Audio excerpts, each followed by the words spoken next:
money, swisher loaded with gas, celebration in order, you're now watching a class, pocket full of money, swisher loaded with gas, celebration in order, you're now watching a class, pocket. Like we always do about this time, I'd like to welcome y'all back to another episode of Unpopular Honesty, the home of brutal honesty and real hip hop music. And today, my special guest is someone who I've been knowing for a long time. Me and we go all the way back to elementary school, but today, my man is a poet on a very highly esteemed level, might I add. Um, I must introduce him as that fellow. I'm very, very happy that we finally get to sit down because I've been talking about this for a long time. How are you doing? I'm doing all right, man. Can't complain. The last time we had to do this over the phone, so it's good to actually sit down, have a conversation. We actually met and talked in Beaumont before I came on the show. And that was cool, man. Your place was nostalgic. I just started looking at all that hip hop stuff, and I'm like, yo, man, I remember this. So that was awesome, man. And yeah, way back, Sarah Street, bro. Yeah. Sarah Street. So that's all I'll say. Well, for the people who might not know, how did you get into poetry? Man, when I was 14, uh, trying to spoof songs and everything, when I realized, man, you're not built like that to rap or make songs or what have you. I found it became another way for me to express myself. So I started writing, and I wrote about what 14-year-olds write about, or at least my experience as a 14-year-old write about is um, liking a girl, getting a girl breaking your heart, stuff like that. And over the years, it evolved. It evolved to what my experiences were at that time, what was happening in the world. Still write about love, still write about other stuff. So, you know, it's just a way for me to have my voice and have my stuff heard is a big part of the reason why I started writing poetry. And you always doing shows. How many shows do you do within a month's period? Oh no, it's not even like that. Oh, okay. I promote other people's shows, Okay. whether I'm a part of it or not, and that is the role that I take within the Houston poetry community. Okay. So we call it social currency. So if I see somebody promoting something, I'll tag it to my social media. But Okay. the better question to ask is like, how many shows do I do in a year? So in a year, I'll probably do 3 or 4 shows, and we're talking big shows like 200 plus seating. Right. Things like that. I've done three shows. I got a fourth show that's coming up in a couple of weeks. So I'll do. So I'm right around my average. Right. Is doing about 3 or 4 shows a year. Do you think that you will eventually translate your poetry in, I say, I guess, in album form? I guess without the music. Yeah, Just spoken word without the music. yeah. I already have the material for an EP. So I have a book. I think the last time I came on, I talked about my book. I don't think it was out yet at the time. Right. So I released my book last July. Right. And then I noticed something. People don't buy books all that much. Certain demographics Right. don't buy books. I'm just going to be honest. This is unpopular honesty. I'm saying it. Certain demographics don't buy books. Um, but I also know that I have to put out material or find a way to reach, my demographic. And I had a friend of mine, well, a colleague of mine, a poet. She did an EP, and so I reached out to her. She put it out, and I saw it and everything. I was like, "Yo, how'd you go about doing this?" And she shared some information. So I'm working on doing an EP. It's just basically taking some of the poems from my book, putting it out there, working on titles, some graphics, things like that. So when I put it out on social media. It looks real nice. I just don't want to put anything out there that doesn't match that fellow, you Right. know. So, but yeah, I do have that in the works. I do have that in the works. You said something very interesting.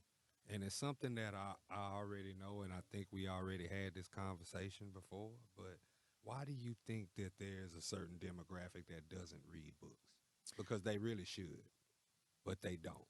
That's not really being pumped and promoted either. But That takes work.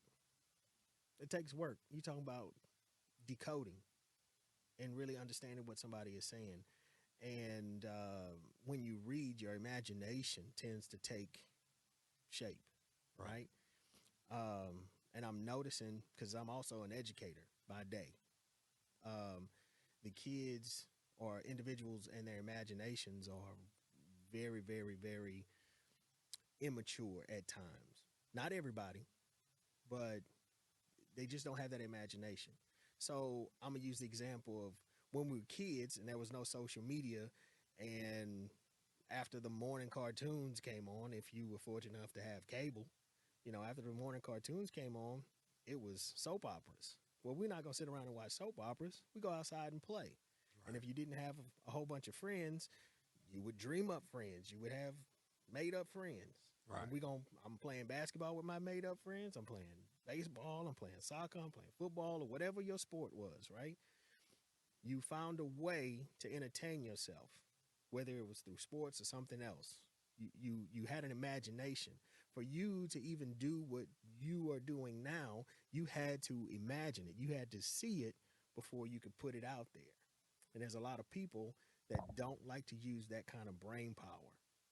So when you write a book, it takes a lot of energy to read, decode, understand, accept, or not that information.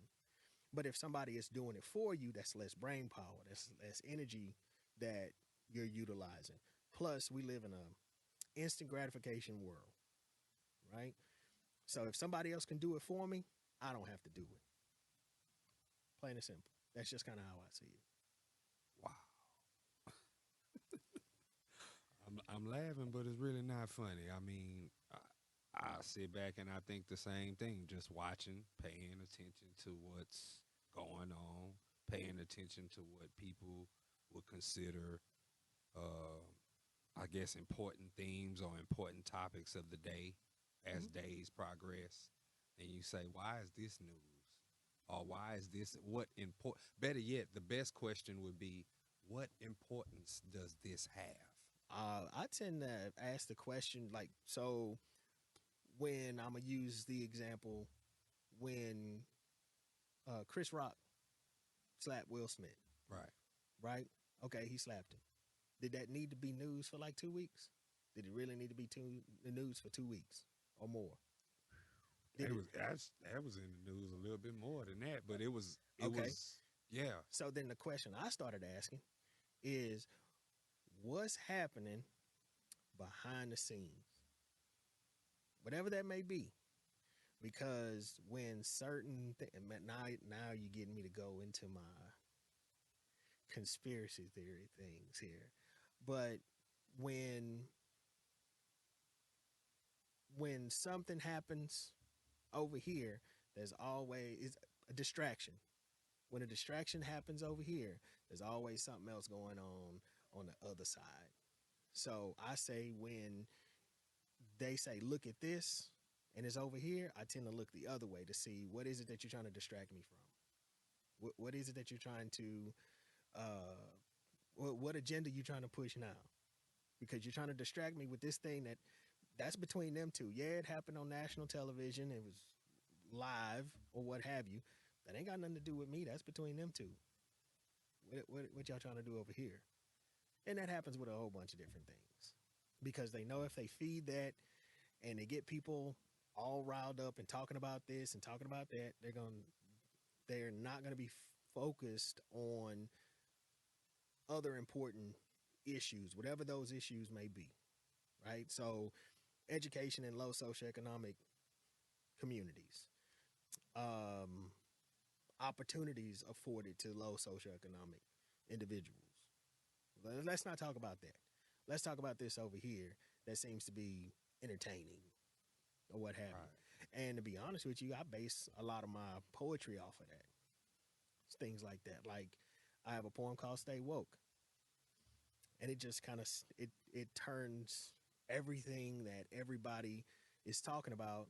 I just turn it back on that stay woke community, right? So the same things make you laugh, make you cry.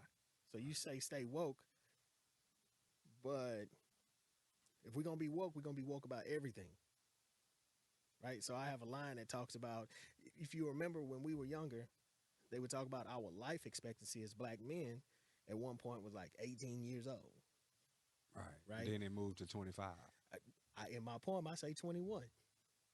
So are we exception to the rules because we made it to 40 plus?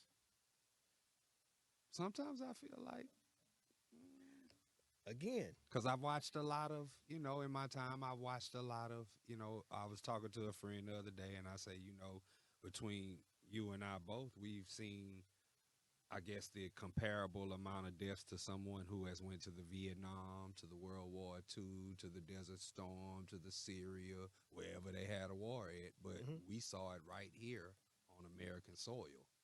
That's the only difference. fair You know enough. what I'm saying? And I was like, wow, that's crazy. When you could sit back and think about that, because when I was 18, there was people around me, not a lot, but a few, Mhm. who unfortunately passed away. Right. By the time I got 25, I want to say probably the number increased a Mhm. little bit more. Um, I don't know, man. Sometimes I do feel like we are the exceptions, because it's a lot of people that did not make it, unfortunately. And I'm on the opposite side. Fortunately for me in my life, I didn't experience that.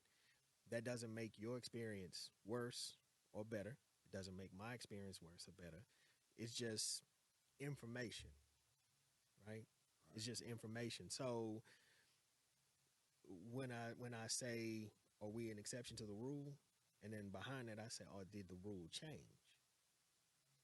Right? It just questions make people think. Just make people think. And last night I was just vibing out with a friend of mine, and I spit a couple of poems, and this lady that was there categorized me as something that I didn't. It was good, but I didn't expect that. So I've been trying to figure out like what lane I fit in. Actually, I already know what lane I fit in. I was just trying to, you know, do I fit over here? Kind of questioning myself at times. Do I fit over here in this lane when everybody is spitting like this? Do I fit over here in this lane where everybody's spitting like that? I'm like, no, I'm in my own lane. And at first I called it conscious spit, Right. right? And then she said, you're more like a storyteller. And I'm like, you know what? I'm okay with that. Right. So we're gonna talk about I'm gonna touch on some important issues. I'm not gonna be so graphic that you can't digest it, but I'm gonna make you think about it. I'm gonna pose certain questions. I'm gonna say certain things.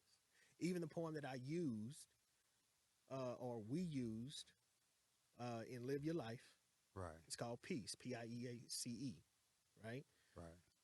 Made you think, and it flowed right The record. into the record, and you let it stand alone. And I appreciate that, by the way, that you Yeah, let I that. appreciate you for that, because when I listen to that, I think about Outkast and how they had Big Rube Mhm. in there, and I said, yeah, that's so. And if it's cool with you, man, I want to continue that Yeah, chemistry, because yeah, it fits the mold. It fits, what you saying in a lot of ways is what I convey musically. right. No, and You just convey it in a poetry form. I convey it in a musical form. right. So you gonna give them brutal, Right. and that's perfect. And I'm sitting here and I'm going, I need to get this message across. I need them to hear me without shutting down. our lanes are very, very similar. They run parallel. We're giving out the same message. We're trying to push our people further along in a positive way, just doing it slightly different. Right. And in my opinion, we'll catch more people that way. We're just casting our net wider so we can catch more people and get them to understand. So where they might say, man, bread is a little too harsh. Well, I'm gonna tell them the same thing you saying. I might put a little bit of potpourri around it, not too much, because we don't want to take that sting away from the truth. But it's like, hey, look at it from this point of view. We're not gonna take away the importance. We're not gonna take away any of the truth. We're just gonna present it to them. We're gonna package it up a little bit different, and they'll be like, oh, I didn't think about it like that. Well, that's the same thing he's saying. Now we can continue to push the people forward, push them toward the truth, push them to get them to see, so that we can make positive changes, not only for ourselves and for the people around us, for our community, wherever that community is and whatever that community looks like, we can push them forward. So, and that ended up being my goal and a big part of the reason why I even started doing performance poetry, because I had something to say and people liked what they heard from me. So I was like, let me take it to the masses. And being affiliated with some of the folks that I'm affiliated with, I have an opportunity or I'm encouraged to do it on a bigger scale. So even being associated, Right. with you, because I'm going to be honest with you, way back in the gap, elementary school, Right. you were always hip hop because you knew stuff none of us knew. Because man, I'm worried about if I got a pencil today. And Yeah, I was the walk-in source magazine back then. and you having conversations about what Tupac and Biggie did, and we were like, what? What are you talking about? Right. Yeah. Yeah. So and then now, even why I even reached out to you a couple of years ago, because I saw what you were doing and I saw how positive it was in your spirit. Right. You know, your spirit was in the right place. Because if your spirit wasn't in the right place, we wouldn't have done Live Your Life. Right. I wouldn't have handed it over. I wouldn't have said, "Yeah, man, let's collaborate." In a lot of ways, my spirit has to be in the right place to even conceive a song like "Live Your Life." Right. Because at one point, Cornbread probably would have laughed at the idea of even doing a record like "Live Your Life," but it also shows you the maturity, Yeah. eventually you'll come around and you start to see things for what they are, and you live your life a certain way. Right. And I know I seen it maybe a little bit early, Mm-hmm. and I caught it, and I got myself together and turned it around, and now I can make a record like "Live Your Life." Right. And it's not a knock to me, because if you look at my life, what can you say? You know what I'm saying? Like, Hey, man, you here doing it big? Come on, man. We from Beaumont, Texas, which in our eyes is a nice sized city, but other people, it's not Houston. nah, It's a small city, right, right? And I gauge things off of education anyway. We got 2 high schools and a couple of private schools and things like that. And Houston got so much, tens of high schools. so You know, much, you talked about a couple million folks versus a couple 100,000, right, and to come from the Pearl Orchard and Sarah Street, yeah, and to do the things that we're doing, I don't want to say we made it, but we're doing something big. right, Because I'm pretty sure somebody looked at you and said, you know, this dude ain't gonna do anything. Or they looked at me and say, oh, he's gonna do something in this. Now we're doing something that nobody expected from us, but it's greater than what we could have ever thought of from when we were kids. And I want to encourage you to keep going, man. You keep going. You keep doing what you're doing. Because without what you're doing, the rest of us, the rest of us would kind of be lost. I'm just gonna be honest with you. There's people that look up to you, dude. I appreciate that, and I'm definitely gonna keep it going. Before we get up out of here, is there anything that you would like to say to anybody? Um, man, to anybody that's listening to this, listening to this podcast, watching this podcast, just know that the brutal honesty, the unpopular honesty, is what's gonna push you further. Not the lies, not the catering to feelings. It's the brutal honesty that's gonna push you forward. You need somebody to tell you the truth. Otherwise, you're never gonna meet your or reach your full potential. Period. I appreciate you coming through. Our next step is the music video for Live Your Life because that is on my plate, that is on my agenda, and that is something that I want to see done. Yeah. On behalf of that fellow, I am Cornbread Capone. This is Unpopular Honesty, the home of brutal honesty and real hip hop music. And until next time, everybody, peace and love because that's what the world need, man.